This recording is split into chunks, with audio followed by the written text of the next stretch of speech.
This episode of the Speech Science Podcast was brought to you by Presence Learning. If you're considering a career in teletherapy, you need a therapy platform built specifically to deliver therapy and assessments remotely. Exactly. Therapy Essentials, which includes the Presence Learning therapy platform, is so much more than your average video conferencing tool. It was designed by clinicians for clinicians, specifically to deliver therapy and assessments online. The Presence Learning platform features a content library full of games and activities, sortable by age and interest, to personalize your therapy and keep your clients engaged. And don't forget speech language assessments from top publishers. For more information and to start your free trial, go to presencelearning.com and then click on Our Platform. The views and opinions expressed during this show do not necessarily reflect the policy or position of any affiliated workplace or employer. The views and opinions of the show do not constitute recommendations for therapy. Please contact a licensed SLP for individual consult on your situation. Please listen carefully. What is communication? An essential behavior of life. We have the both blessing and responsibility of trying to foster another. It's transmitting a thought from one person to another. It's the strongest way for two people to convey information to each other. The back and forth between two people. Communication is a lifeline. It's just connection with other people. Connecting people in terms of ideas or thoughts or needs. Draws us out of ourselves, draws us into that relationship, builds up our families. Without it, we'd be lost. Whatever it is that we do to express intent and achieve an impact. Communication is the ability to express your needs, wants, frustrations, and desires to anyone that you feel needs to have that information. Welcome to Speech Science, episode number 162. I'm Matt Hott, a speech and language pathologist located in the schools and in home healthcare working with dementia and stroke rehab, joined from Florida, the PTSD SLP herself, Rachel Archambault. Welcome, Rachel. Howdy. Howdy. Hey, and speaking of howdy, our pediatric expert down in the great state of Texas, home of Smokey and the Bandit, it's Michelle Wintering. Hi, guys. Hello. I missed you guys. We took off last week because personally, the night that we were going to record, or was it the next night, I took my son to the emergency room, and my wife told me I should have taken him to the urgent care. Everyone's fine now. We've got a wonderful case of the flu B running rampant through the house, and I'm fine.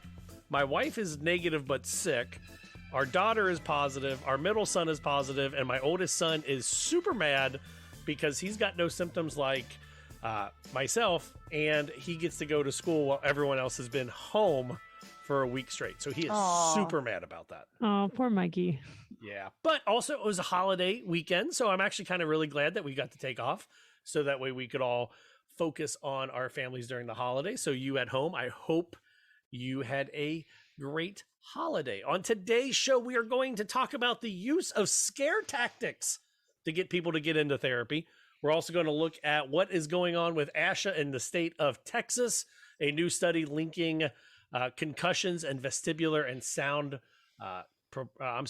production and sound, what is it they say? Sound processing problems. So we'll look at that as well as our shout out and due process. But we always want to hear from you. Make sure you head over to our website, speechsciencepodcast.com, and you can email us speechsciencepodcast@gmail.com. All right, so I asked all three of us to give a number before we started the show, and this is going to be the question I ask you before you get to chime in to see how your weeks have been. Are you guys okay with that, Michelle and Rachel? Sure. Let's do it. All right. If you could know 3 stats about any person you looked at, what 3 stats would you want to know? So, have you ever seen Jumanji where they touch their shoulder and it says, they're really good at maps and languages and they're allergic to cake? What 3 things would you want to know about people? And here's what I would want to know while you guys are thinking. Okay. I would want to know how good of a liar they are. I would like to know how good of a tipper they are. And I would like to know how good of a driver they are.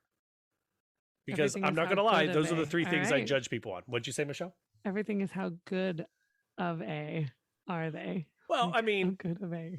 Or how bad of a liar. Yeah, how bad of a liar, how bad of a tipper, how bad of a driver. I was trying to word it positive. I've been writing too many IEPs and ETRs. Trying to write positively. So I while think you guys think, what do you think? You picked some good stats, I think. Yeah. I just view it as, did you ever play The Sims? Yes. Like, you know how that little like diamonds above their head and it would be like friend points? Like, I walk through life kind of wondering if people are my friend or not. That's would we be friends? Would we be friends? Yes. Yeah. Are we friends? I think we're friends.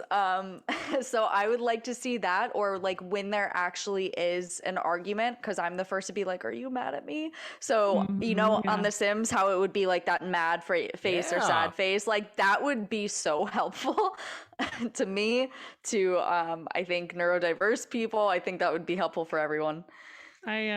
My thought went to kind of what you said. I wasn't thinking The Sims, Rachel, but something that I could know. I don't want to say mood ring, but if there was a way to be like almost like the that's a good the one. Character in Encanto with the rain cloud, like how she's feeling. But some way to know, like, is something going on in their life I should know about? How should I interact with this person? And then I always like to ask people, because especially with moving around a lot, there's times I'm working, times I haven't been. That's sometimes the question of like, oh, what do you do? Like, what's your job has become stressful, because if I'm in a period of looking for a job or just had a kid or something else. And so I've really started to be a little more conscious of asking people, hey, tell me something most people don't know about you. Like, so I would want to know kind of what their answer to that would be. Like, what instrument do they play? What's their favorite book? Like something unique about them that somebody else might not know. So that's two. Let me think of another one. And Rachel, you mentioned The Sims, and I want you to know that I would never build a swimming pool, let you jump into the swimming pool, and then remove the ladder. I would never do that to you. And I would also never like have you walk into a room and then wall it off and pretend that you never existed. I never did that, but I did always use the cheat code. It was Rosebud or something with a little semicolon, right? So I would build these multi-million-dollar houses. Oh yeah, I was a serial killer in The Sims. I murdered almost all of my neighbors. Oh my gosh. See, I was just building houses. That's all I did. No, I think I had the old school, like on the computer. Yeah. SimCity game. Yeah. Oh, SimCity. See, my wife is in the other room, so I'm okay if she hears this. I would make my sim invite the couples over, and then the guy would like murder the husband, and then like try to marry the wife. It's crazy. Like, yeah, the SimCity, I would just build a whole city made out of nothing but like train tracks or something. Where there were no roads, there was just train tracks. That is so funny. So any other stats you would want to know about somebody? I would like to know people's intentions. Ooh, good. Yeah. Is this yeah, go. I was going to say, I teach that in my pragmatic group for some of my students. I'm like, hey, let's learn about why people are talking to us. Are they talking to us to be friends? Or are they being friendly because they want us to sign up for a credit card at 85% interest rate? So That's a good point. Knowing an intention. Yeah. I'm thinking from a dating perspective, well, but you go ahead with that. Absolutely. I was their keeping it PG, overall Rachel. Are significant. Yeah. Any other stats you guys want to know? No, I got them all. You got them all? I would love to know. I just find it interesting. Like where have they lived? Where are they from? Okay. They're like history. Okay. I like that. I would say, where have you lived or traveled to? I always think that adds to people experience and perspective. Let us know what 3 stats you would like to know about somebody. And a stat that we want to recognize, Marissa, who has been a longtime listener of the show. Congrats on getting your triple C's, girl. Congratulations. Yay. Go, She's Marissa. over in our Discord. Are you in our Discord? Head over to discord.speechsciencepodcast.com. And on there, maybe Rachel will share pictures of her hanging out with the greatest minor league baseball team in America. How was that? Maybe I will. I had the greatest time. I would say, now I'm not good at math, but I think it was 10% baseball and 110% like chaos. It was their own baseball rules. There was no bunting allowed. Both captains of the team before the game stood on home plate and they brought out an old scale and weighed them. They're like, from the party animals weighing 230 pounds. I love it. Captain over here. And then they like faced off like they were in MMA fight, like pre-show thing, and then they ended up country music dancing. I got silly stringed by like the hype man because I was on my phone for 2 seconds. My friend left to go get drinks. I was by myself. I answered my phone and I hear, "Excuse me, miss." I look up and just like a continuous 2-minute spray of blue silly string all over me, all over my new white Savannah Bananas hat. I had a great time. I highly recommend, if you are able to see the Savannah Bananas, everyone go. It was such a fun time. That's great. I saw on TikTok Jake Peavy, who has won a Cy Young in Major League Baseball, played the first inning for the Bananas using the Cy Young Award, which is a gold-painted baseball glove, as his glove.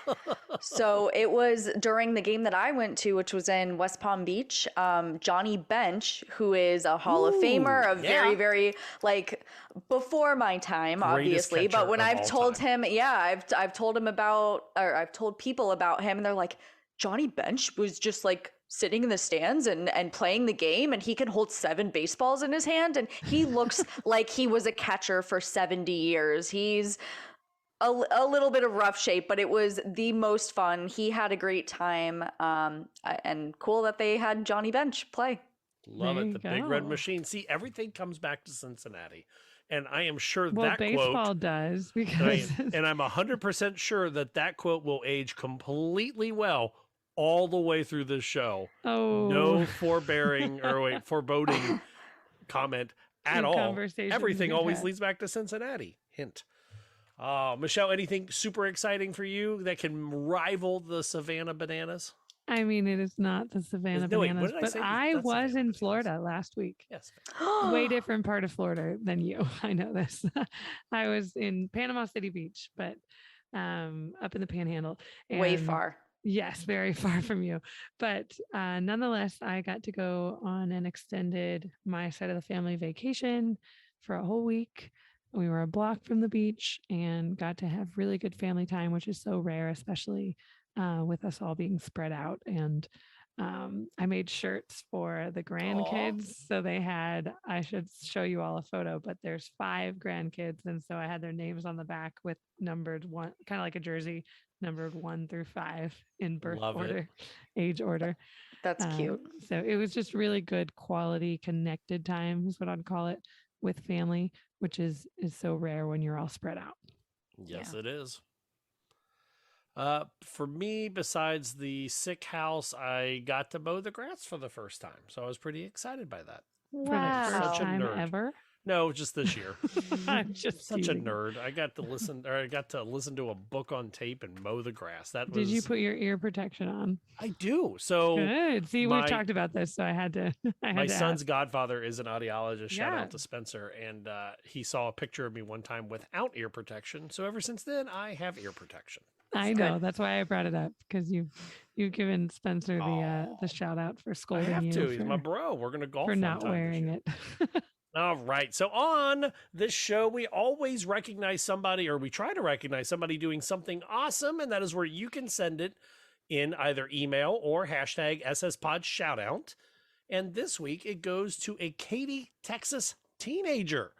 The backstory is Paul Guidry, due to acid reflux, lost a big chunk of his throat to cancer and had to use an electronic voice box.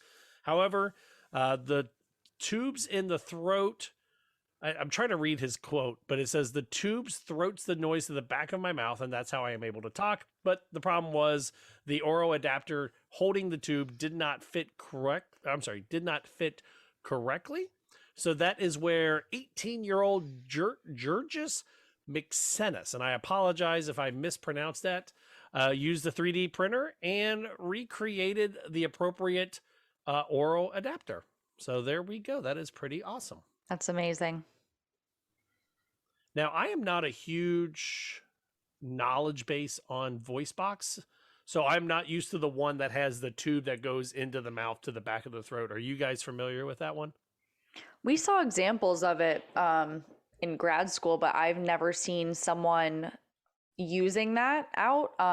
My grad school gave us the electrolarynx that we had to go to like Publix and order with it, and call someone on the phone and like a customer service kind of thing and have that experience of what it's like. And I thought that was really helpful. But the one with the tube in the mouth makes me think of, was it Peter Frampton with he does something with the guitar, and that's that classic sound that comes out. So I don't remember what it sounds like, if it's altered a little bit or if it does sound like typical speech. But I would like to see that. Yeah, just like you, my experience has been the external one. Nothing with. I'm not sure what that's called. I feel like I should know that. The external or the internal one? The internal one. This says, I don't know. It does say that Guidry said it was costing him about $30 to replace the tip that was in his mouth, and that kept breaking, and now it only cost him $4 thanks to Georges's 3D modeling. So that's awesome. Great. Awesome. I'm all about that. If we can cut costs on, gosh, it's just like the story we talked about, goodness, a year or more ago about insulin medication. Yeah. And people find it was like a teenager or a college student who found an insulin, and then also that's been overpriced, right? Just surcharges on.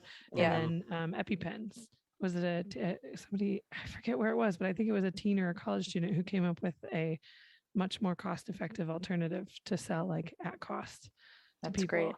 Well, Michelle, do you watch TikToks a lot or no? No. I know, Rachel, you do, right? Oh yeah, I do. So do you remember, what was it, about a year ago with the Parkinson pill box?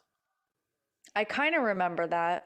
Yeah, and what it was, I am watching them more frequently because of you all. So this You're is welcome. like, I'm about to get a TikTok account. Watch. The Parkinson's pill box was somebody just like had a family member with Parkinson's or something. I'm forgetting the exact details, and just like drew up on a napkin like this perfect version of a pill box that the person with Parkinson's just has to turn, and it drops the pill out.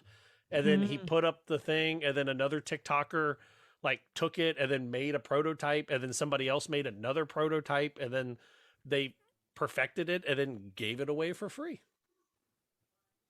That's great. That's awesome. What is that quote? Is it necessity is the mother of invention? You know, and I think our teens are so smart with just what they had. 3D printers. We had a 3D printer at the high school that I worked at, and I had one student that would come in and he would make rings for me with like an eagle head on them or something, or he just got more advanced like once he got the hang of it. And I think that once he starts tinkering with that and he can make really cool things, like that's what we need.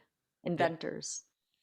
Leave it to the kids and they will find a way to surprise us. I really do believe that. On the flip side, though, things that shouldn't surprise us, it's the SSPOD Due Process. Did you like how I did that transition from super happy to super not as happy? The SSPOD Due Process is your opportunity to send us something, and we kind of get to debate it in the court of public opinion and come up with an idea. And I like this one because this was sent in and it uses a term that we haven't been able to use in a long time. It says, hey all, how do I respond to my family, friends, and coworkers sharing videos of students with disabilities accomplishing athletic tasks? It feels a lot like when you talked about Inspiro porn a few years ago. Oh yeah. I've talked about that. Yeah. Like as a special education person, as a speech and language pathologist and as a coach, I love the idea of rewarding students who do not get the opportunity a moment to shine for their family and friends.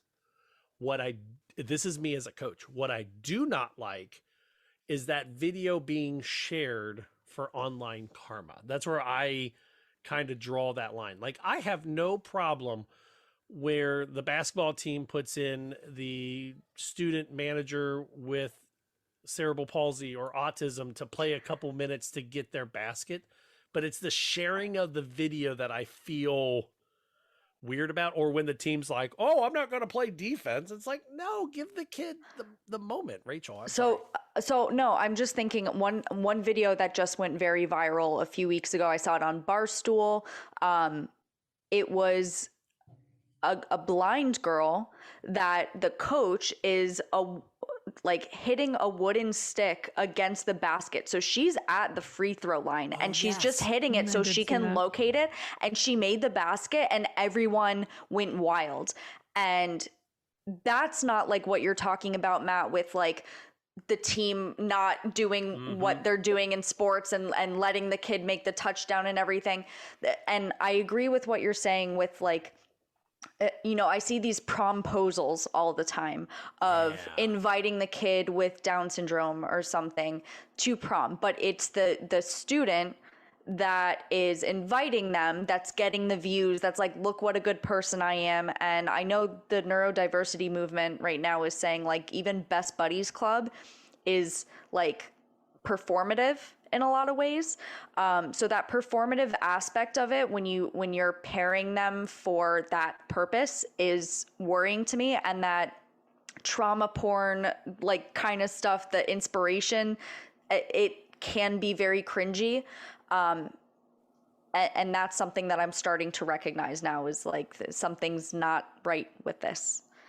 I think one thing I've started to make myself stop and think when I see that stuff, or if there was something that I want to share, having worked in a school with people who are all blind or are deaf and worked with special needs students like many of us, I've had to stop and make myself think, would I share this if they didn't have X diagnosis or whatever else? And so I think if we can stop and think like, oh my gosh, I would totally share this no matter what, then to me, that's not, you're focusing on the right thing. If it's, you're sharing a moment that's just a good team moment or a good experience moment, it's not focusing on like, oh, look at this person being so great because they did something for a person with a diagnosis. Yep. Yeah, I agree. Sorry, I was trying to look it up. There was a basketball game years ago, like in 2006, and I think it falls into that category. What are Michelle. You talking about? 2006 was like last year. I know, right? It was only 16 years ago, and it was all over. It was all over ESPN, where the manager, like the team, put in the team man, or the coach put in the team manager with autism, and then he went off for like 20 points and couldn't miss anywhere on the field, like. I remember that. Wow, I am a sports person, and I just said on the field, and it couldn't miss anywhere on the court. I feel like sharing that's appropriate because that is like impressive. It's not right. It's not. It's not kid with autism scores a basket. It was team manager came in and dropped 20 points on some unsuspecting high school team. But they had a ringer and they didn't know it. It just gives me the heebie-jeebies. Like this whole thing. And Rachel, when you brought up like the promposals, and I never even thought about like best friends club or whatever they call it in each district. That you're right. Best Buddies is a very Best Buddies. Yes, Best Buddies is a nationwide organization. I'm sure it's even international.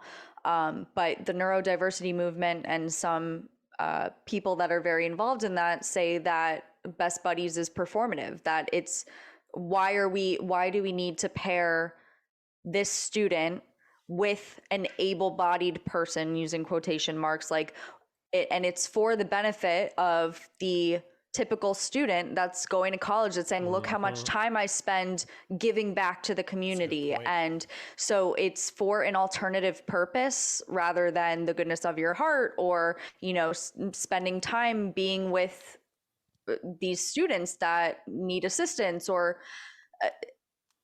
I could talk about this for a long time, but it is something that you have to recognize. The promposals, because I've worked in a high school for a long time, I've seen that, but I've also seen a lot of videos of it, and people, I can't think of the word for it. The student that's doing the promposing is the one that gets rewarded. That, wow, you're a hero. Like, thank you for doing this for them. They're going to remember this for the rest of their lives. And like, we don't know. Like, I don't know. It's a touchy subject. Question now is because, you know, I'm always trying to learn and just like we all are. So I'm trying to do better too. But with a program like Best Buddies or a similar program where they might pair up, is the problem, it sounds like, is when it becomes performative, when it becomes just to benefit the able-bodied, typical, whatever you want to call it, person, right? Is there an example of where that could really be a beneficial program for both people? Well, to pair people up, as in, this is important for both of you? I've got kind of an example where at the school I work at, they have a robotics club. Okay. And students with and without disabilities are allowed. Wow, that sounds terrible. Are invited to be part of robotics club. And if there is a student with a physical disability, they usually get matched up with somebody without that physical disability just to complete the task. So there is no like, we're joining this because, as you said, Rachel, it looks good to work with somebody with a disability. It's just that both people have an interest in building fighting robots.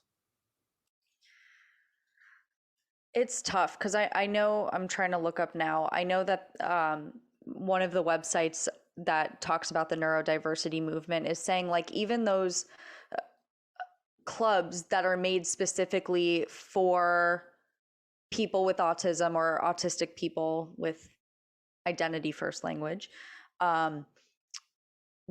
I saw someone on one of the Facebook groups months and months ago saying like, oh, I made a Dungeons and Dragons group for social skills for autistic kids. And there was just a roast after roast that like, why do you have to make them talk about this one topic? Like, why can't they just discuss what they want to discuss?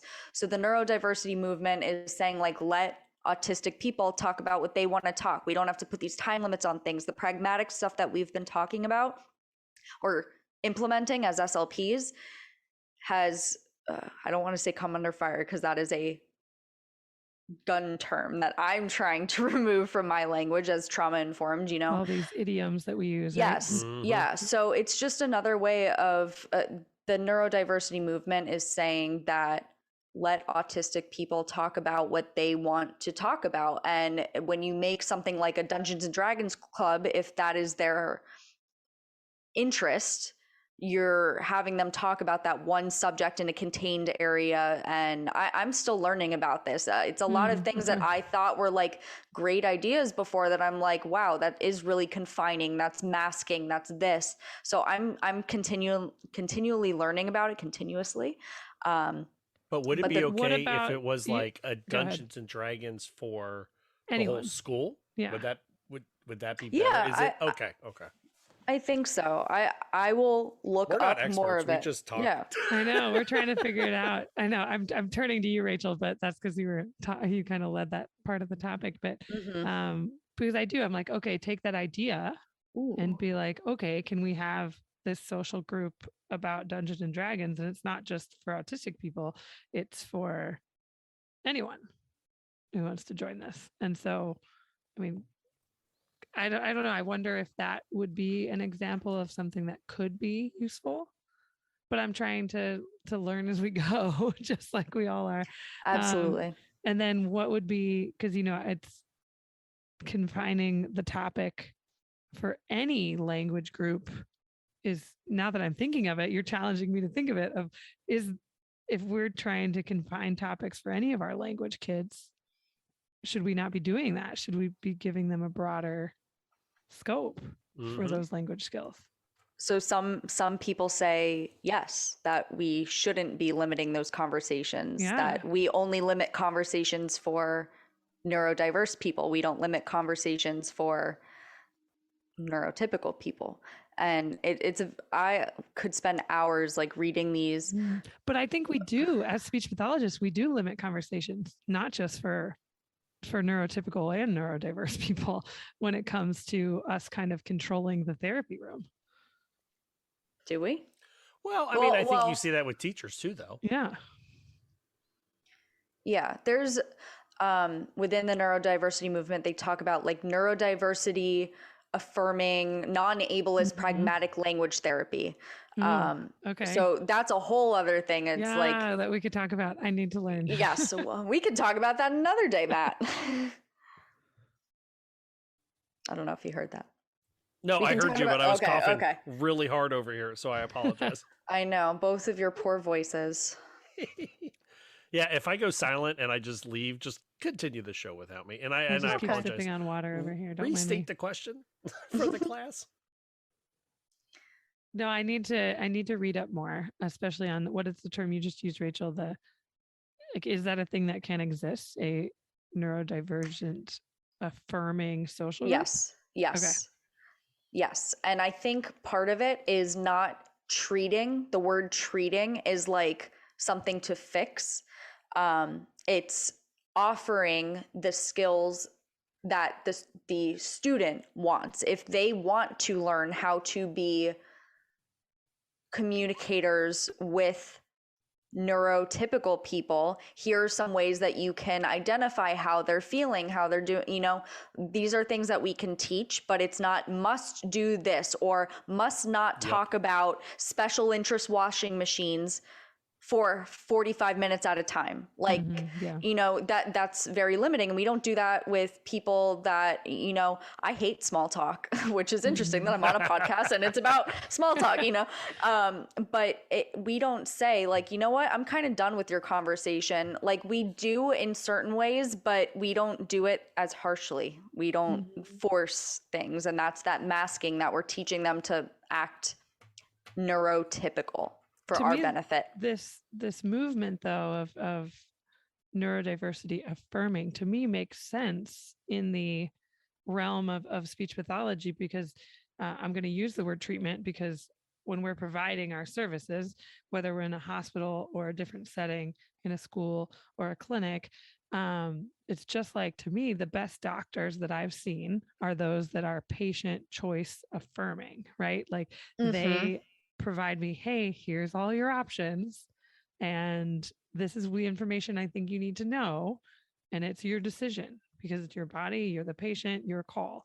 And to me, that sounds like what this push is wanting from us as therapists is, hey, like I'm gonna help educate you or give you information about communication and us interacting with you and you interacting with neurotypical, neurodiverse, and you do you. Like this is our.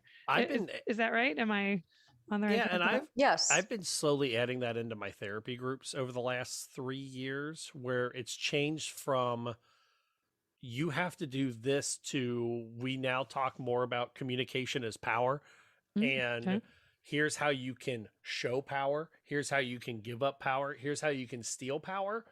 And it's all like, if you want to show confidence, you have that open body posture. People might listen to you more. And it's not necessarily like you have to do this, but if we think about Superman, he stands like this because he's got power versus that closed. And if you see somebody with a closed thing, maybe they don't want to talk. That's what we've been doing in our therapy room. It's not like, oh, you need to show me closed body posture 9 different times. My goals have become almost, they have to identify an emotion linked to a to a nonverbal. So if I say somebody uses a harsh tone of voice, that is, I'm tracking to see if if the student knows a harsh voice may be related to anger versus using a harsh voice or using a appropriate voice in the classroom.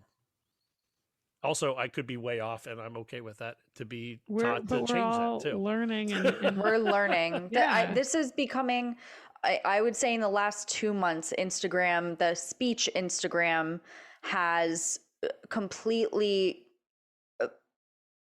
gotten into this conversation about neurodiversity affirming therapy as a speech pathologist, and it's having a lot of conversations, a lot of dumpster fires on the internet, on the speech Facebook groups, and it's a learning point. Like, we are learning how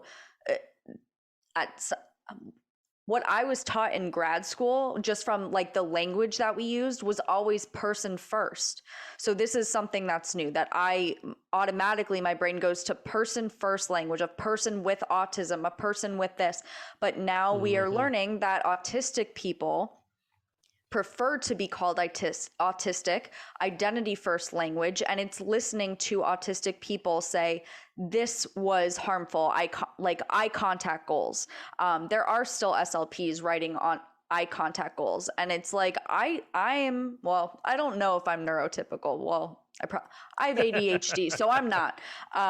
But I do struggle with eye contact a lot, and I'm actually focusing much harder when I'm not giving you full eye contact, because it's too much. The sensory overload. I also have, like, with sounds, I have issues with that. So, and I'm not supposed to say issues like that. It's all these language changes that are conscious efforts for us after being told you only use person first language. When an autistic person is telling you, I'm autistic, this is part of my identity, this is who I am, I wouldn't be that without, like, myself.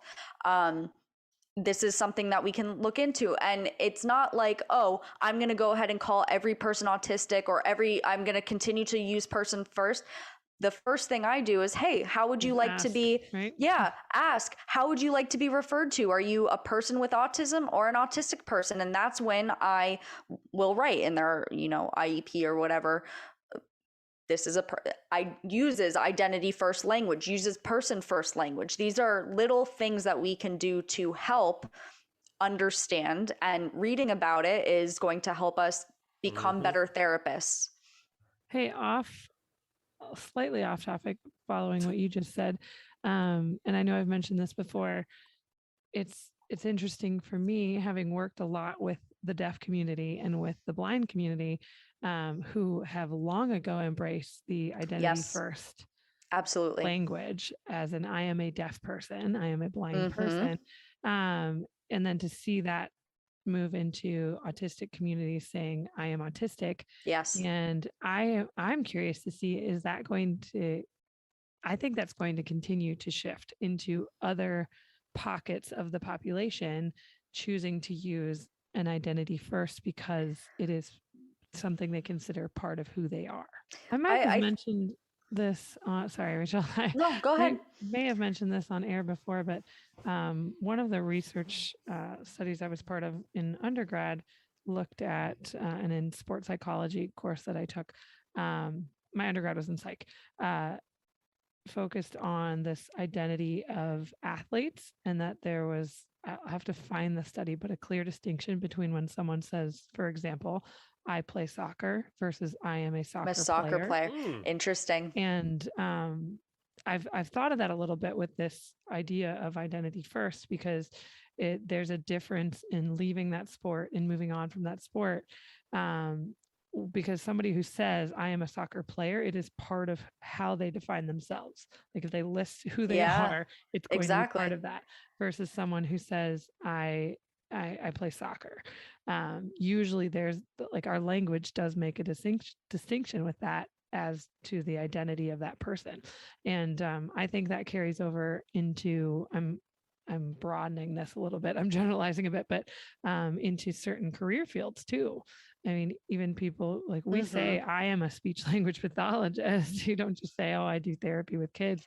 Sometimes we will casually, if we're trying to not make it about our identity, we'll distance ourselves verbally from it. I do that. I'm on that side, that I'm not about making SLP my entire identity. So I'm not like, oh, I'm an SLP first. Like, no, I'm a person who happens to dabble in speech for my full-time job. But I think it's the setting is where I change it. Like I change how I identify myself. And it's all about asking. Asking is what helps with that. And it was one of my followers said to me, he's like, could you imagine if I said, I am a man with gay? And he's like, I'm a gay man. And I was like, wow, that's another area that this is also like something I didn't think about. And and I think certain career fields tend to even lend themselves even more to that. Like I'll use the example of firefighting.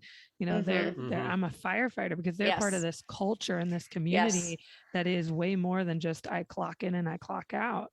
And so very few of them will ever use a different term than I am a firefighter, because it's so much part of who they are. Right. I kind of want to now, next time I run into somebody and they ask me if I have kids, I want to just kind of respond and be like, I am a male of 3 young humans. Like, but this identity research, like there is research on that over the years, and I just think it's so fascinating. And it has to do with the sport thing. Injury recovery is tied into that too, because that's awesome. The idea of, think of Brett Favre. How many times did he retire? Before because he couldn't leave, because he is a football player. Like it's not just his job. It's not something he could just walk away from. And I do want to sidestep to the next topic, but you bring up a good point. Like I play softball, but I am a bowler. And it is such an interesting, I play softball because I used to be a baseball player. Oh, that's so weird. Tangentially related to that, we as a field have not always been the best at trying to get students or adults into therapy. And of course, anything that we talk about, we want to hear from you. Head to our website, speechsciencepodcast.com, and email speechsciencepodcast@gmail.com. And Rachel, you stumbled across in your social media expertise, and by the way, Rachel and Michelle, you guys are the experts on our Instagram and Twitter and everything else. So I give to you in this area. But Rachel, what did you stumble across as we talk about scare tactics in therapy? So I saw a screenshot of a conversation between an SLP or related field and a parent that brought their child into a private speech office, and the poster on the wall, it's a very 90s picturesque sepia tone. Let me paint you a picture here. This teenager is looking off into the distance, and the caption that's on it says, "Catch speech, language, and hearing problems early, and it can mean the difference between a child learning a sentence and serving one." And that is, like Michelle said, the most 90s scare tactic ever. But can you imagine walking into a private practice now, bringing your 2-year-old in and seeing this here, and you're like, what does this mean? What if I don't get my child treated now, they're going to go to jail? That is a scare tactic. Yeah. Well, and I want to say that, like, okay, is this based in some data of some obscure study that, somebody said they're at a higher risk of issues with the law if they have a language disorder of some kind or a diagnosis? But to throw that into the scare tactic poster just reminds me of the cringeworthy now, but maybe we didn't think of it as cringeworthy then, 90s ads and scare tactics about that. Anyone have a mock car accident at their high school? Drunk driving? Yes. Or, the posters that show one cigarette and the Grim Reaper, or like the you're gonna smoke, if you smoke pot you will die. Like it's and I say that because it's, these scare tactics don't work. It tends to push people to the side of, that's not going to happen, that's so extreme, I don't believe you. And or in this case, oh my gosh, if I walked in there, I'd be like, what is this? But that's because I'm a speech pathologist. And so I'd be like, why would you say that? this is going to throw people into a spiral when you're already stressed out enough trying to bring your kid in to a clinic. But I'm just amazed. There's some very old, I've been in doctor's offices that have very old posters up too, that you think, I think you should have taken that down 10 years ago. But there is a study from 2017 that is done in the International Language Communication Disorders, the International Journal of Language Communication Disorders. And it says that they looked at 84 adults with developmental language disorders, and they said that adults with a history of DLD who received targeted intervention during their school years reported less contact with their local police service compared with the others by the age of 24. I say others because I don't know what age-matched peers. I don't know, AMPs at the age of 24. Correlation, or are they saying this is okay? Right. So yeah, there's a lot of. I think that it's a scare tactic. This is truly. I can't imagine. It's not trauma informed. So Michelle, when you brought up the whole car accident thing, working at a high school, that was very popular before prom. Like, don't drink and drive because of this. Dare. We've had multiple in my community car accidents that have deaths involved of teenagers, of that they weren't drinking. To bring that to a school and have that sitting out there is so not trauma informed. It's gross. It really is. So this, I feel the same way. 20 years ago, people thought that was working. Right. And it's, but I'm with you. Like, we're running into the scare tactics with my daughter. Yeah. With her, really? Yeah. So with the cochlear on the big D deaf side, you know, we're in some family Facebook groups. And if you mention cochlear, they want to automatically tell you the high risk of meningitis and failed implants and long recovery times and whatever else. And then we're on, you know, other Facebook groups of families with cochlear, and they want to talk about how if you don't get cochlear, your child is going to be you're abusing your child. Yeah, you're abusing. They're ostracized from society. Yeah. Like, yeah, it's hard. So it's like just the sigh sound. I just think that this is inappropriate to have in an office. Whether there is some scientific basis that says these students with speech and language difficulties end up incarcerated at a higher level, this is not a poster to have when you bring your 2-year-old in to work on their R's. Like, you know, and somebody thought it was a good play on words and decided to make it into a poster. And let's also not forget that students that are less likely to have early intervention are not middle to high income white families. Exactly. So I was going to say, yes. I mean, if you're going by that, are you a minority because you're at a higher risk to be in prison because our system sucks? Like, yes. So that's what I ended up responding to where I was sent this, that it's the systems in place could probably determine whether the child will be incarcerated at a higher level than this. So if you're going, like, the systems in place for over-policed communities, what are the chances? Also, the people that are doing the arresting, are they trained on working with people with intellectual disability? I know around my community, they do a great job about educating about autism to police officers.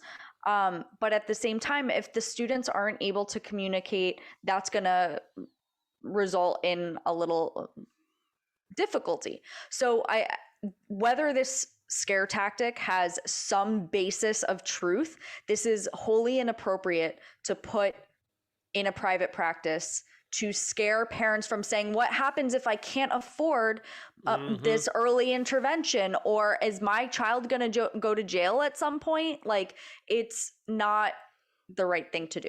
Well, and kind of jumping on or adding to, I guess, Rachel, like there is a difference between using this study, and I'm sure there's other studies that are similar, to justify more intervention dollars at younger ages into schools of at-risk children and at-risk cultural parts of society.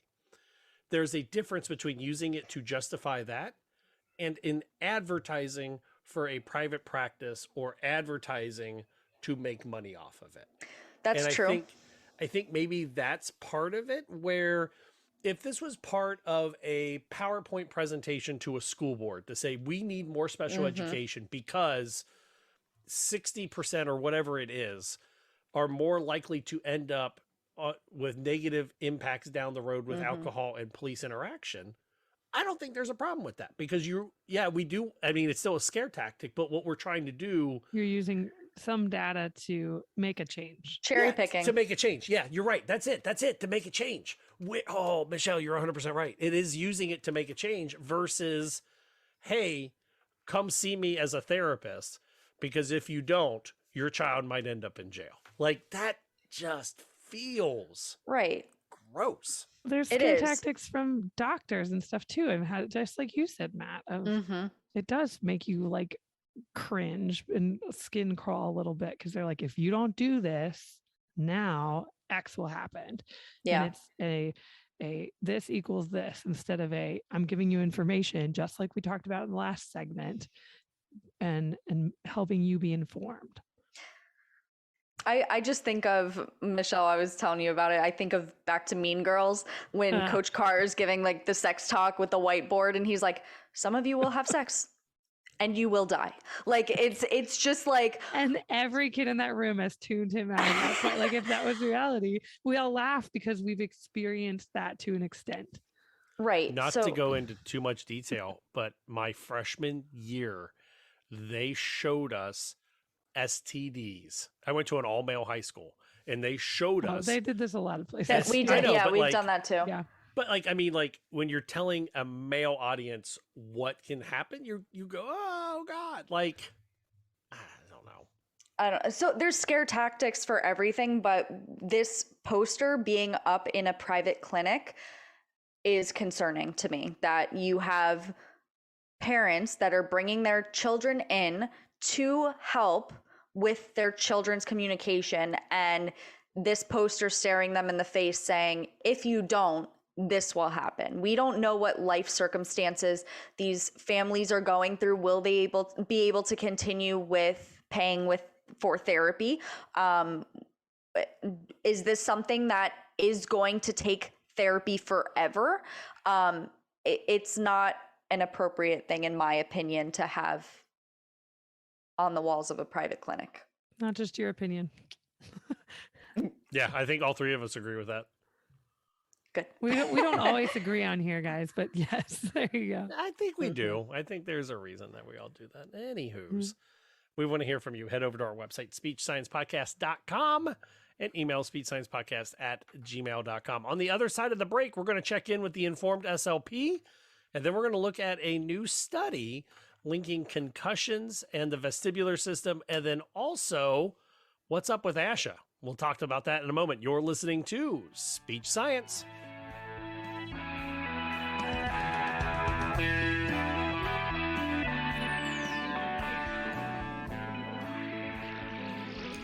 And now for our regular research review, brought to you by the Informed SLP. The Informed SLP releases a monthly newsletter that brings you plain language reviews of only the newest, most clinically applicable research, keeping you up to date on advances in the field and saving you tons of time. So let's get to it. How do I help people with Wernicke's aphasia? This is a review of multiple research articles, which are linked in this review on our website. You've been asking for it. Here's a roundup of impairment-based interventions and functional treatment ideas for you to use with patients who have fluent aphasia.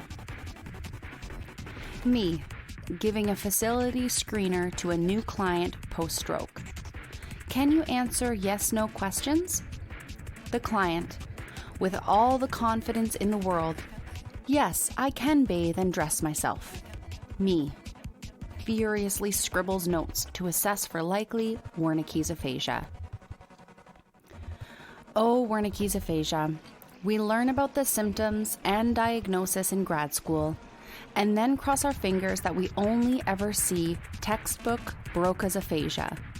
You know, the one we feel most confident about, that has all the treatment options and EBP. As a refresher, people with Wernicke's aphasia have impaired auditory comprehension and repetition, but fluency is relatively spared. We've included a link to a YouTube video of a gentleman demonstrating fluent speech filled with jargon and impaired auditory comprehension in a link in this review on our website. Note that most of the literature on treatment for fluent aphasia is single subject designs or case studies. So what we have isn't quite as strong as we'd like, but it's a start. First, how do we treat expressive language in fluent aphasia? The great news is we treat naming in fluent aphasia using the same approaches we use for non-fluent aphasia. Phonological component analysis and semantic feature analysis improved naming accuracy and decreased neologisms in people with fluent aphasia. Promoting aphasics communicative effectiveness, or PACE, with emphasis on gestures improved spontaneous language, repetition, naming, comprehension, and communicative effectiveness in 2 people with Wernicke's aphasia. Intensive language action therapy, previously known as constraint-induced language therapy, improved auditory comprehension, naming, and repetition in people with fluent aphasia. The Verb Network Strengthening Treatment, or VNEST, improved sentence production, action and object naming, and informativeness and completeness of discourse in people with fluent aphasia. Unfortunately, to our knowledge, there haven't been any studies that use an outcome measure of neologisms or jargon on spontaneous speech. Then, to get at the heart of the question of how to treat Wernicke's aphasia, how do we treat receptive language in receptive aphasia? Unfortunately, again, research on treatments for auditory comprehension isn't nearly as robust as for anomia, but most of the approaches listed above did improve auditory comprehension at least somewhat. Kieran et al. Had the only study that specifically aimed to improve comprehension with a complicated sentence picture matching and object matching approach. A comparable and more accessible treatment can be found in the Advanced Language Apps by Tactus Therapy. Okay, all of the treatments we've mentioned so far are impairment-based, but we know that functional approaches are important in aphasia treatment too. Communication partner training focuses on partners providing support for the person with aphasia in a conversation and is appropriate for all aphasia types. The clinician, communication partner, and person with aphasia work together to find strategies that best support the person with aphasia and then educate other communication partners on using these strategies. Conversational coaching involves the SLP acting as a communication strategy coach and training as a primary communication partner and the person with aphasia to improve conversation. And lastly, supported conversation for adults with aphasia, or SCA, encourages communication techniques and acknowledges competence in people with aphasia. We've included a link in this review on our website to see it in action. These interventions focus on authentic communication contexts, which you can identify by asking, what does this person want and need to talk about, and what can they talk about? We can create these authentic communication contexts by observing, using interview tools, and learning their life stories. Written information, objects belonging to the person, and relevant pictures can be helpful prompts. The goal of authentic communication contexts isn't for the patient to achieve specific word retrieval targets, do drills, repeat, or answer questions, but for the clinician to verify and rephrase, provide listening breaks, and summarize their success. These sessions are often filled with laughter and joy, and it may just look like talking. but this person-centered approach encourages competence and connection for people with aphasia. Goals for people with aphasia should be in the SMARTER format, which may be a little different than what you know. S. Shared. The clinician and person with aphasia share the decision-making, understand each other's perspective, and provide and make real choices. M. Monitored. Goals are continuously evaluated through numerical measures and/or through client and family evaluation. A. Accessible. Information is provided in an aphasia-friendly format, providing support for communication. R. Relevant. The goals are relevant to the life of the person with aphasia. T. Transparent.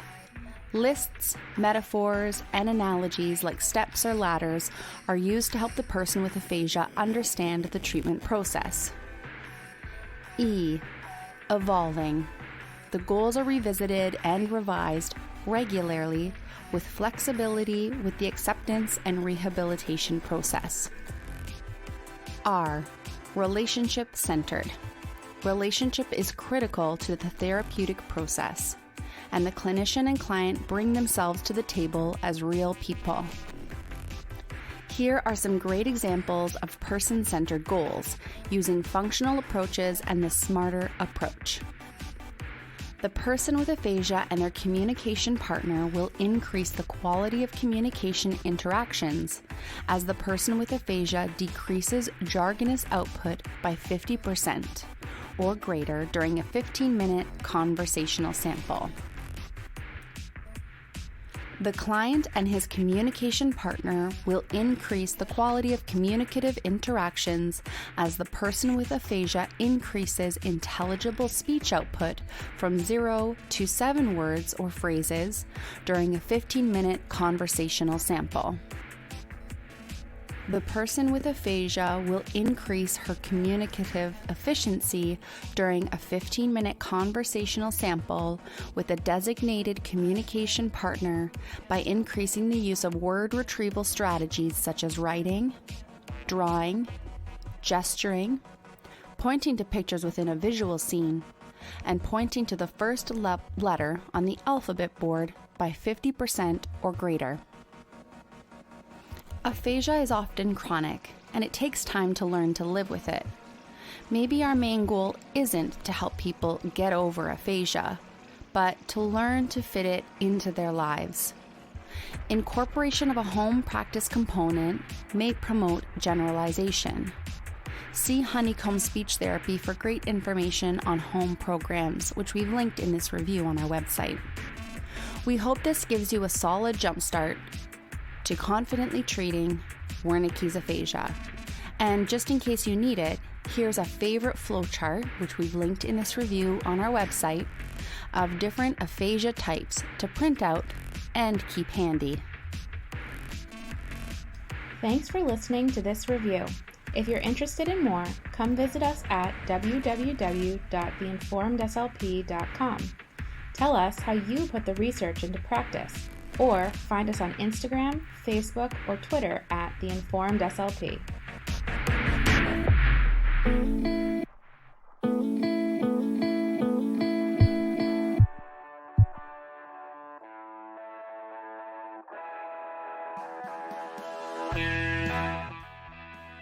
We'll get back into the show in just a moment, but this episode of Speech Science is brought to you by Therapy Essentials, which includes Presence Learning Therapy Platform. It's so much more than your average video conferencing tool. It includes everything you need to securely and effectively deliver speech-language therapy and assessments remotely.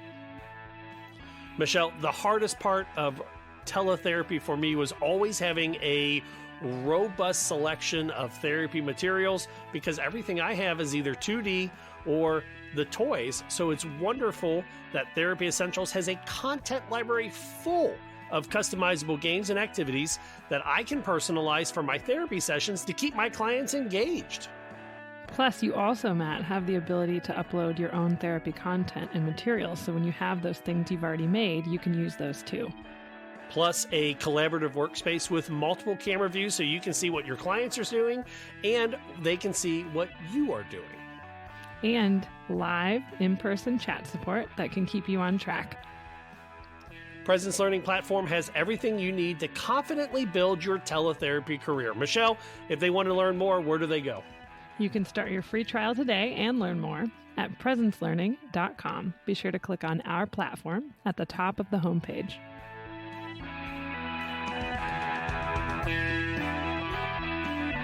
Welcome back to Speech Science, episode number 162. I'm Matt, joined by Michelle. Hi, Matt. And Rachel. Hello. Marie and Michael are off this week. I do like the rotation of 5 hosts. It does make it fun, and there's different opinions, and yeah, no one wants to do what I'm doing. So as soon as somebody wants to jump in, I get to take a long vacation. We can't do what you're doing. Ship me all the stuff in Texas. I use Zoom. There is no something to ship. No, your editing software and everything. It's digital. I don't have to ship it. I'll just give you the send it to me. Perfect. Name. We can do that.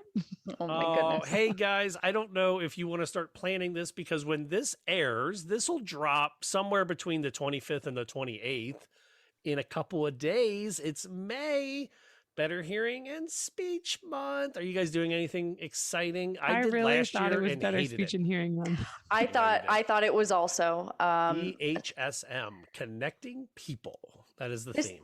This is the first year that I'm not in the school for this month. So typically what I do is I send out an email like, what is speech? What is language? To everyone in the staff, put some little cute graphics that Asha usually sends out and posts for us, which is nice, and answer questions. I don't know what I'm going to do this year. I think maybe just have those resources available and send them to the SLPs that I work with.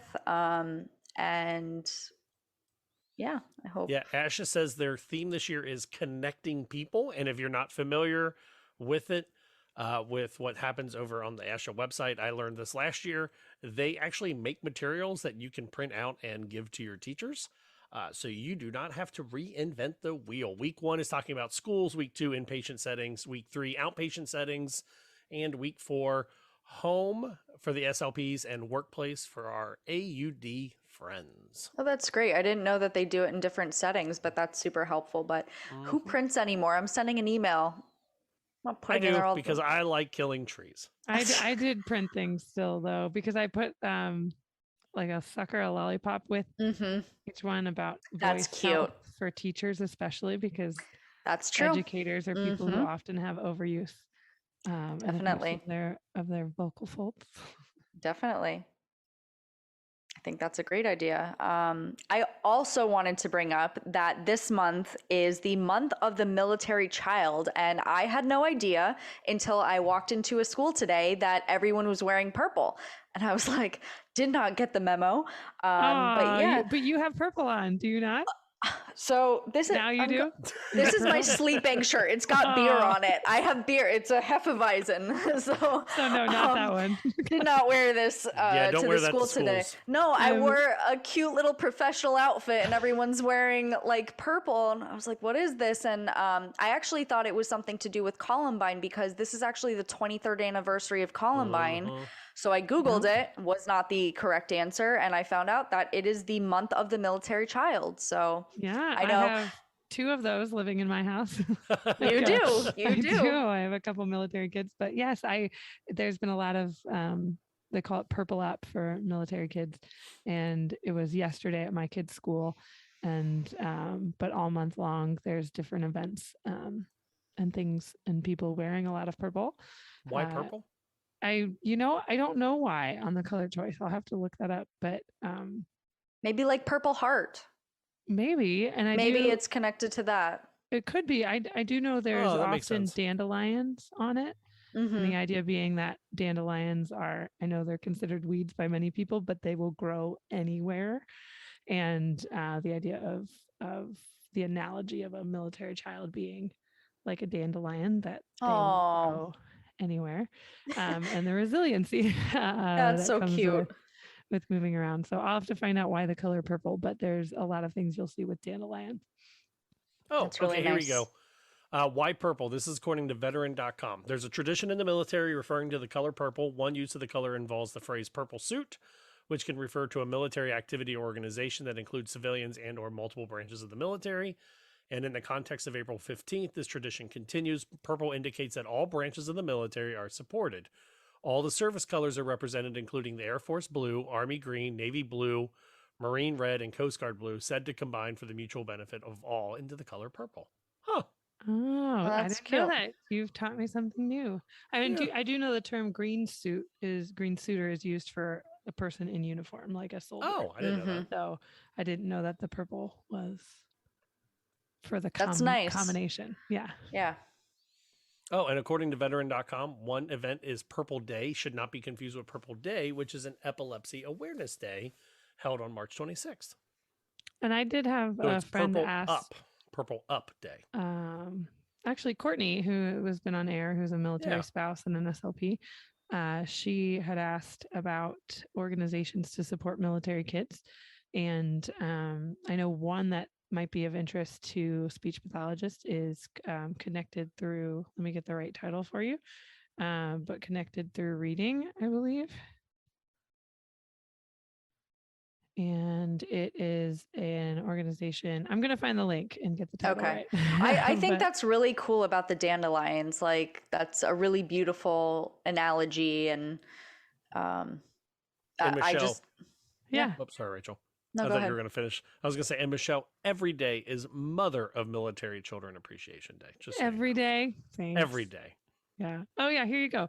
Military kids are like dandelions. They can put down roots almost anywhere, and they are impossible to destroy, adapt easily, and can survive nearly anywhere because military children bloom everywhere the wind carries them and stand ready to fly to the breeze to take them to new adventures, lands, and make new friends. That was just from That's cute. Description on military.com. But I just think of Sid the Sloth from Ice Age with the dandelion. It's like, the last dandelion. Hey, that's funny. Did you see the squirrel finally got the acorn? The acorn? No, I didn't see. They shut down Blue Sky Studios, which was the Fox studio. Disney finally shut it down. No.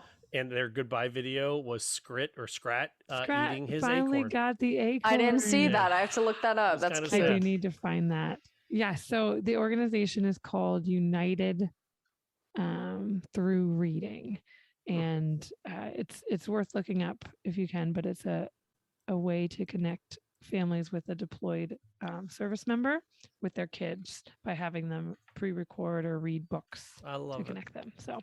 Good literacy language connection. We want to hear from you. SpeechSciencePodcast.com. And especially with this new one, if you are a high school SLP, you might want to be listening to this because separate studies are now linking concussion to vestibular nerve injuries and sound processing problems. In one study, 42 adults were divided into two groups. 21 athletes with sports-related concussions and experiencing symptoms exceeding 6 months, and 21 age and sex-matched control groups. And in that group, they found that there was a dysfunction of the inferior vestibular nerve, possibly related to the stretching of the nerve due to head rotation. And then in the other group, it was where is this one at? This one was done at Northwestern University, investigating how athletes process sound post-head injury. And they used with audiology and found the effect of concussion also may be present in military veterans. I think that connection, that made me think of it as well when I read through the article, Matt, of, I did a rotation at a VA, and I have some friends working at VA hospitals now. And I do know a lot of veterans post TBI will report issues with like sound processing. So I think this research is so important because it's showing that that's not just that could be very much tied to the traumatic brain injury or the concussions that they've experienced. And whether things seem too loud or things seem too soft, it's been I know that that can go both ways. I think it's interesting because they talk about how they show normal results, but then they have the difficulty pulling out information. So when we're testing them post-concussion for a athlete or returning veteran, they're going to test in the average range, and we're going to miss maybe these, maybe we need to look at more speech sound discrimination. Mm-hmm. And that article talked about issues with with speech feeling rapid, even at a normal rate of speech, feeling like people are talking too fast or that I can't process it this fast. So I often wonder, and this is a can of worms question, and I think, Rachel, I'd be interested to hear your thought as someone who has worked at the high school level like I used to do. Our caseloads are already crazy high. Did you ever insert yourself with the athletic department to help, post-concussion? No, you're okay. No. Okay. I would love if that became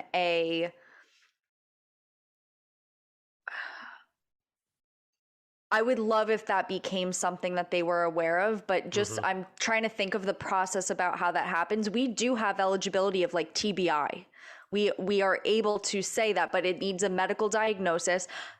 That being said, I don't have any students with TBI that I'm a related service of language or speech or anything. So with students that have concussions and stuff, it's not like, oh, go see the SLP. I think that's way down the line. Like they need to see their physician and everything. But when I was in grad school, I didn't know that there was a thesis option or anything. I would have loved to study contact sports. I'm a big fan of hockey. I know living in Florida, that's an odd thing to say. But I just went to a Panthers game a few weeks ago the other night. They're doing very well. But I always think of the players there in these high contact sports, rugby, and thankfully football has brought it to light in the last few years, not because of their own interest in it. It was, that concussion movie. I think that it's right. Is it Concussion? Okay. Yeah. I never actually ended up seeing it, but I saw the documentary before that came out and I loved it. And HBO had a great documentary about it. We are going to see many athletes end up with,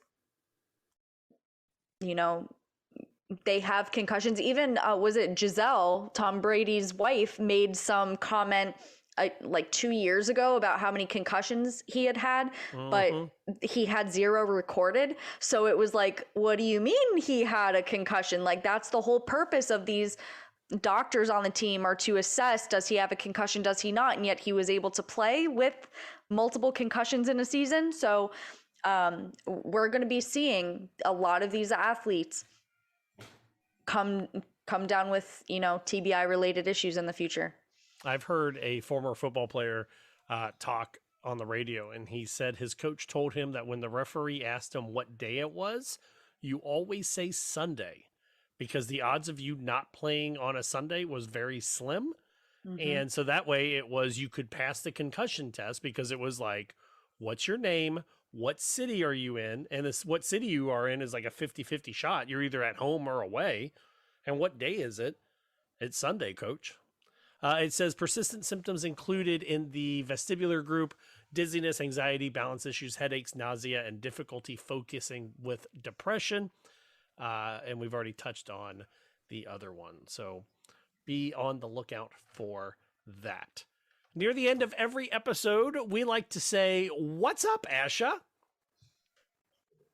What's up, Asha? What's up, Asha? And this week, usually it's a "What's up, Asha?" and it's an anger emoji.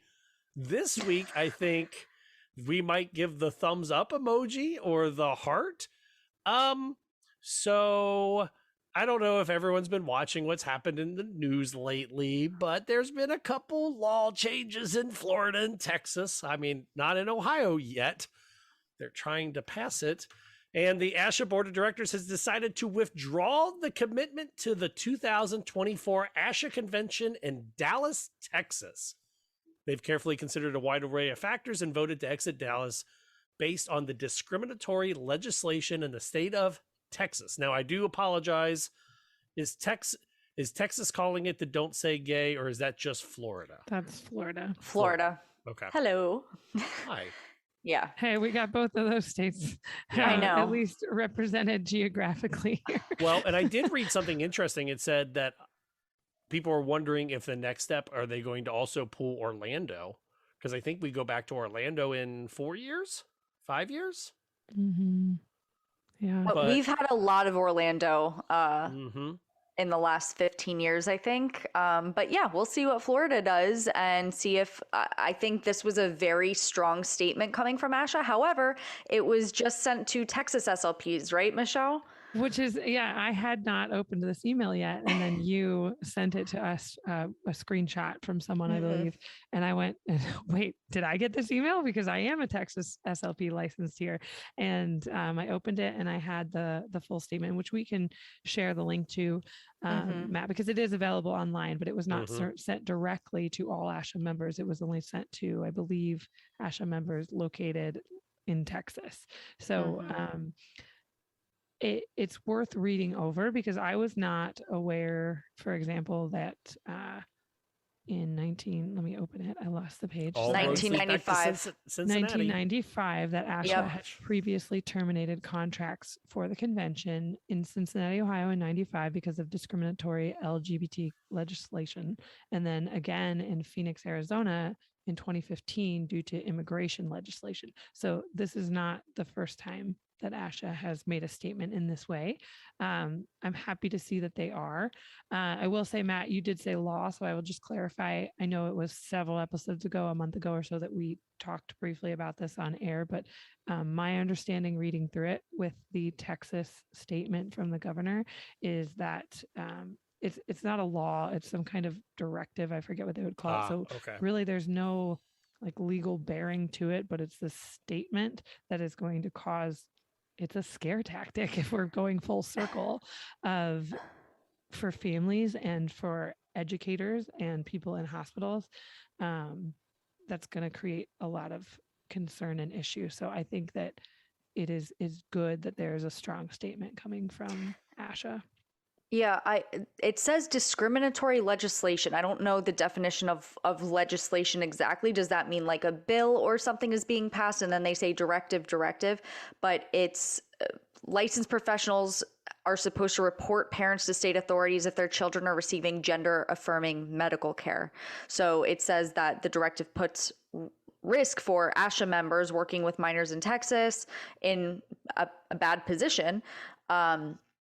So basically compared with Asha's code of ethics, that this is a problem. And this is a very strong statement coming from Asha. And I'm glad that they sent it to Texas SLPs first. I'm kind of shocked that it wasn't more public so far. Like I only saw a very small commenting on one of the Facebook pages about this topic, but I'm interested to see when Asha does post it on Facebook, does post it on their website, what the feedback is going to be. My brothers live in Dallas. I think it would be very easy for me to have Asha in Dallas, that I could just, stay there and it would be on the cheaper side for me. But I think this is a very strong statement and I am glad that they chose to make this decision. Mm-hmm. Yeah. So it's, I was trying to pull up what we talked about before, but basically saying that that Governor Abbott has asked the state's Department of Family and Protective Services to investigate certain gender affirming care for transgender children as possible child abuse. So just linking that term with it alone is going to cause fear for people, providers, as well as families. And the article, I'm just scrolling through right now because there's several. For people under 18, that sort of treatment would be things like hormones or puberty blockers. It's not surgery the vast majority of the time under 18 for minors. And they've asked ACLU, I should know what that stands for, in Texas, asked a state American Civil Liberties Unit. Thank you. There we go. I'm like, I know it's American Civil Liberties, but in Texas asked a state court to block these investigations. A lot of people are saying it's Governor Abbott's political move because of elections. And the Texas Attorney General even issued a statement that was essentially a new interpretation of the state law. So they've not been able to pass a law banning any kind of treatment for people, but it definitely creates, like, there's no force of law that is right now, but it there's just so many complicating factors to that. Like, why just like the Florida one. Like, the thing is that, and we don't really stray into politics too often. And I think that where our politics are. If you listen to the show enough, you know where we fall. So it's unique and different that we're coming out in this way, which is good. But, like, I guess what I don't understand about people in society, people in our field, because there are folks in our field who are 100% supportive of this bill, which I don't understand. And I guess where I really get it's called the Attorney General's opinion. It's not technically a legal statement. It's just an opinion. An opinion is a legal term, apparently. Right. And what I just guess I don't understand is where we have become as not even as a society, just as a group of professionals, that we have let our personal religious beliefs or opinions impact the treatment of people who need us and are the most needy. And that breaks my heart. So we talked about a few episodes ago about Brigham Young, that their communication disorders clinic stopped providing treatment to transgender people coming in.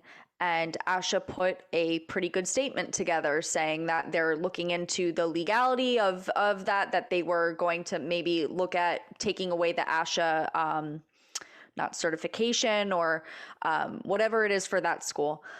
I think this is coming up across the board. It's happening in Florida. I just got an email today coming from the Department of Education about what treatments are allowed, not from speech, but just from treatments in general for transgender youths. And I just watched my cousin Vinny, so I was like, the youths. I was, I'm looking up right now the past Asha conventions, and I think you said in 1995 it was supposed to be Cincinnati, and that was canceled. It was in Orlando. So since 1995, it's been in Orlando. Then it was in Miami in 2006. It was again in Orlando in 2014. And then I met Matt and Michelle 2019 Orlando convention. And it's interesting because if Orlando was coming up again in the next couple of years, I wonder if Asha would make as strong a statement because we have very similar things to Texas legislation. I wonder if that would be happening as well. Yeah. And I'm just going to add to, just for information purposes for anyone listening, and I'm looking at something dated March 1st about the Texas opinion from the Attorney General, is that as of March 1st, Family and Protective Services in Texas stated they had received a handful of reports about transgender families that would meet the description of the, quote, Attorney General's opinion, but they have not launched any investigations of child abuse in those cases. Obviously, that's not a guarantee that it would never happen. But the DA office would have to bring those charges. And in the cities of Houston, Dallas, Austin, and San Antonio, which notably are controlled by Democrats, the DAs in those cities have publicly announced that they are not going to be prosecuting families with transgender patients. That's interesting.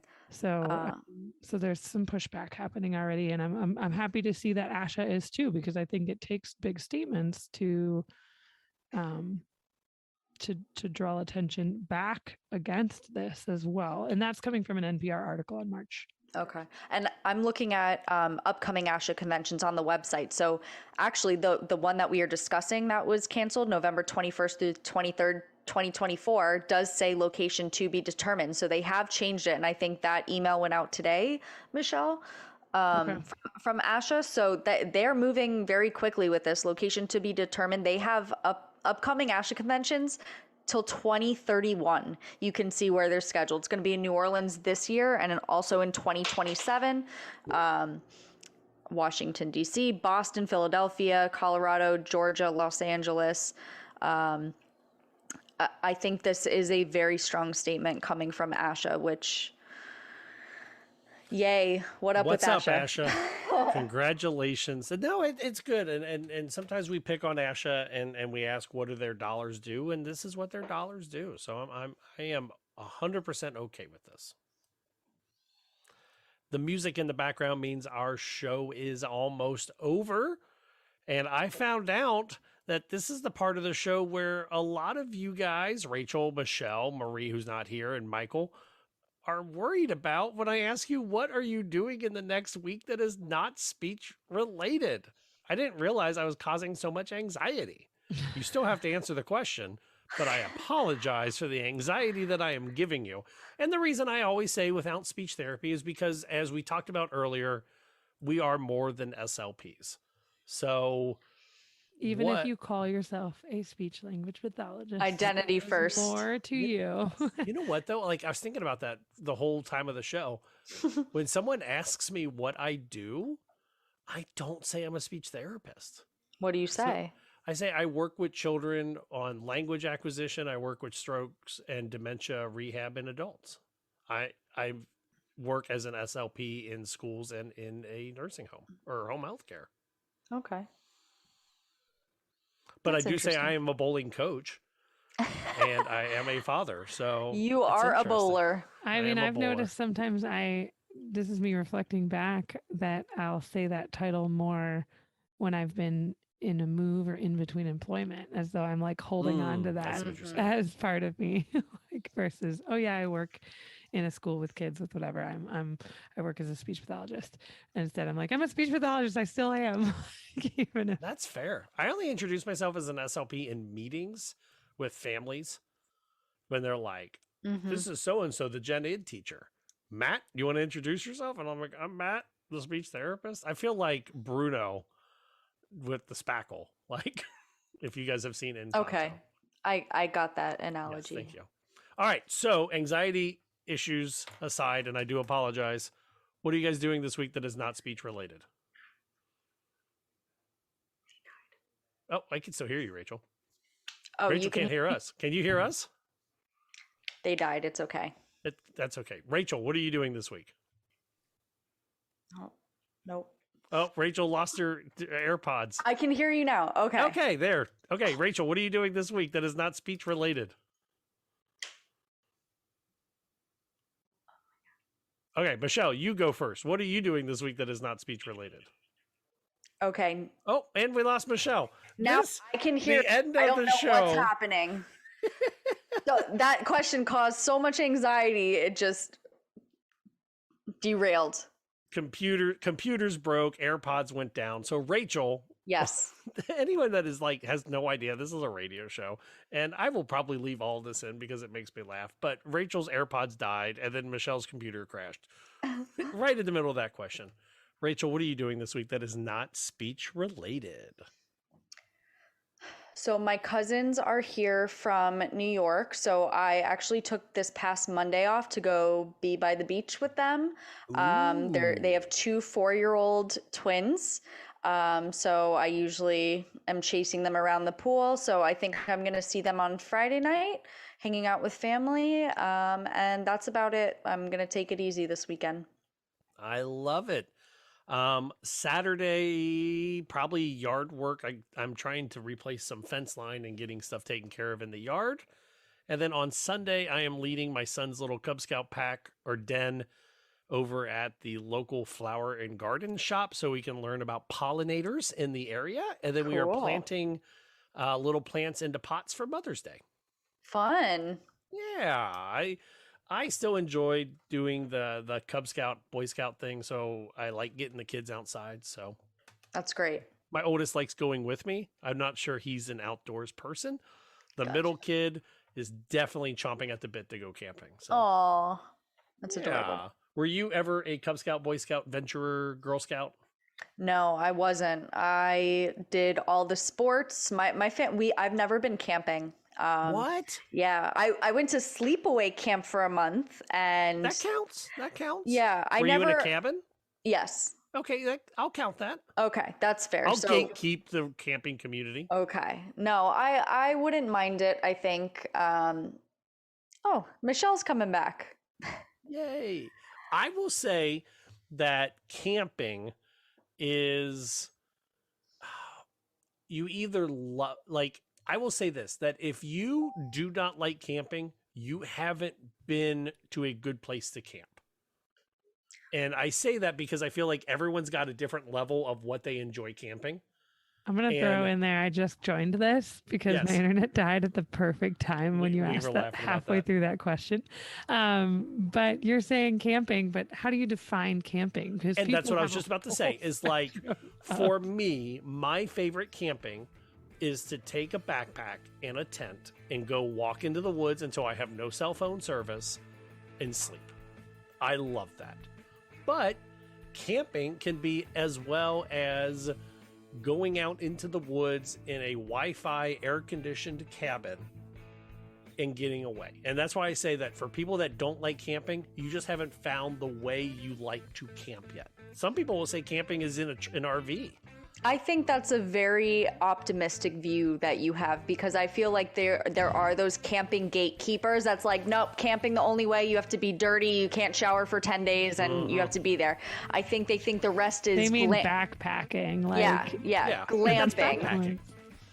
Yeah. Hey, glamping is fun, and there is a place for glamping. And I would love to glamp. For backpacking. My ideal is like long days hiking, big trails, you're gone all day, but then I come back and have like a comfortable spot to sleep. That sounds nice. Like there is but something I also like a couple night backpacking trips every now and then. So I love, like I was saying, I love backpacking, but there is something to be said about being in a cabin and sitting in the hot tub overlooking the woods. I'm just saying. Yeah. After a long day of my adventures, and then I come back to a comfy bed. I don't even need a long day of adventures. I could just sit in the cabin all day and then go outside in the dusk. So no gatekeeping for me, Rachel. You just haven't found all kinds of camping. Welcome. Okay. What is it? Isn't that like REI? Do you guys know what REI is? Oh, I love a camping REI, store. Score? Yes. Score. What is their Not slogan? Just camping. It's all activities of any kind. We believe a life outdoors is a life well lived. They don't tell you what kind of outdoors you need to be. Okay. I also like that they close on Black Friday and have for the last several years. That's and nice. their whole with the hashtag opt outside. That's there. Yep. All right, Michelle, what are you looking forward to this week? Ooh. I am not looking forward to the hot weather here. I was going to say that. Fair.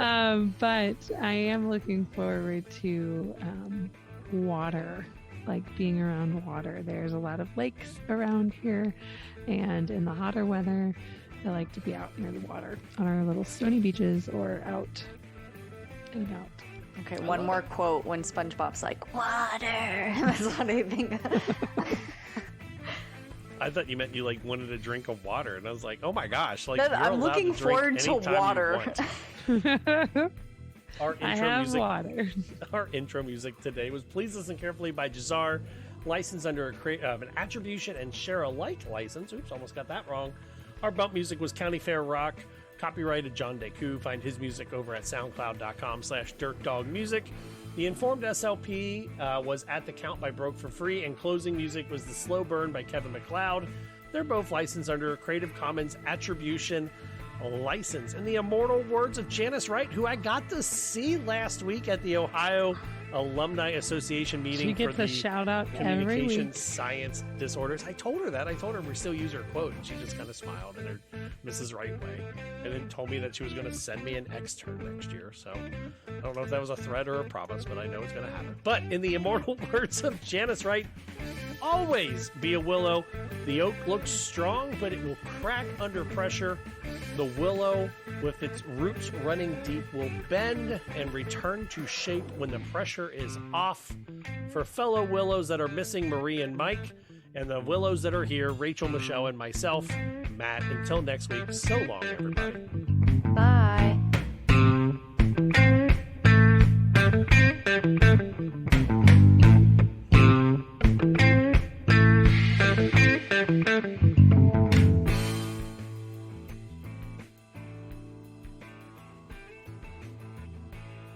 The Speech Science Podcast was brought to you by Presence Learning. Rachel, do you know anyone that is ready to future-proof their career and get their teletherapy practice up and running today? I think I know a ton of people that would be interested in that.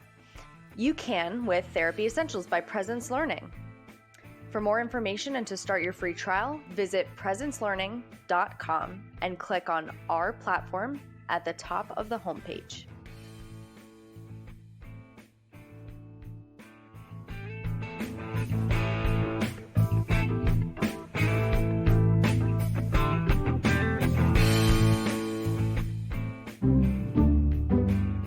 Speech Science is edited and produced by MWH Production. Please follow Speech Science on Twitter at Speech Science PC and like our page on Facebook. And rate and subscribe to our podcast anywhere you get your podcasts.